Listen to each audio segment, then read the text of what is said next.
রাজধানীর মিরপুরে হযরত শাহ আলী মাজারে হামলার অভিযোগ উঠেছে। বৃহস্পতিবার রাতে লাঠিসোঁটা নিয়ে একদল লোক মাজারে প্রবেশ করে সেখানে থাকা মুরিদ ও জিয়ারতকারীদের মারধর করে বের করে দেয় বলে অভিযোগ স্থানীয়দের।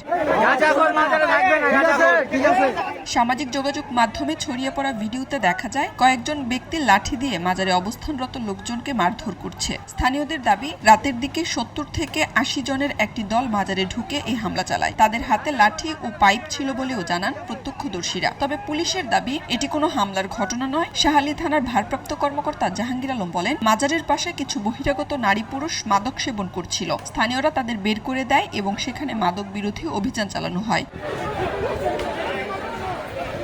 ডিএমপির দারুস সালাম জোনের সহকারী কমিশনার এমদাদ হোসেন জানান, স্থানীয় জামায়াত শিবিরের নেতাকর্মীরা মাদক বিক্রি ও সেবন ঠেকাতে ওই অভিযান চালিয়েছেন। তিনি বলেন, গত সপ্তাহেও স্থানীয় বিএনপি নেতার নেতৃত্বে একই ধরনের অভিযান পরিচালনা করা হয়েছিল।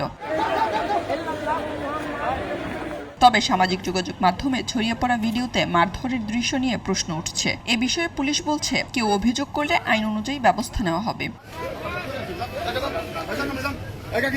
খবরের কাগজ, নিখাত, নির্ভীক, নিরপেক্ষ।